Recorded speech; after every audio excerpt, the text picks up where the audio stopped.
अमरावती शहरातून एक मोठी कारवाई समोर आली आहे। शहर गुन्हे शाखेच्या पथकाने मध्यरात्री विशेष मोहीम राबवत एमडी ड्रग्जसह एका आरोपीला ताब्यात घेतले आहे।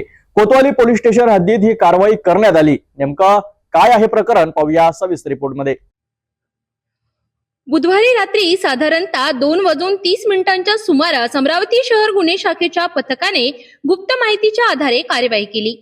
कोतवाली पोलीस स्टेशन हद्दीतील हॉटेल आदर्श देशी विलायती जवळ सापळा रचून आरोपी सय्यद नाझीम सय्यद कासिम वय वर्ष 35 राहणार मसानगंज याला ताब्यात घेण्यात आले। झडती दरम्यान आरोपीकडून सुमारे 12 ग्रॅम एमडी ड्रग्ज जप्त करण्यात आले। या प्रकरणी कोतवाली पोलीस स्टेशन येथे एनडीपीएस कायद्याअंतर्गत गुन्हा दाखल करण्यात आला असून पुढील तपास सुरू आहे। शहरात वाढत्या अंमली पदार्थांच्या हालचालींवर नियंत्रण ठेवण्यासाठी पोलिसांनी कार्यवाहीचा वेग वाढवला आहे। मध्यरात्री केलेल्या या कारवाईमुळे अमरावती पोलिसांनी पुन्हा एकदा सतर्कतेचा संदेश दिला आहे। ड्रग्ज विरोधी मोहीम अधिक तीव्र करण्याचे संकेतही या निमित्ताने मिळत आहेत।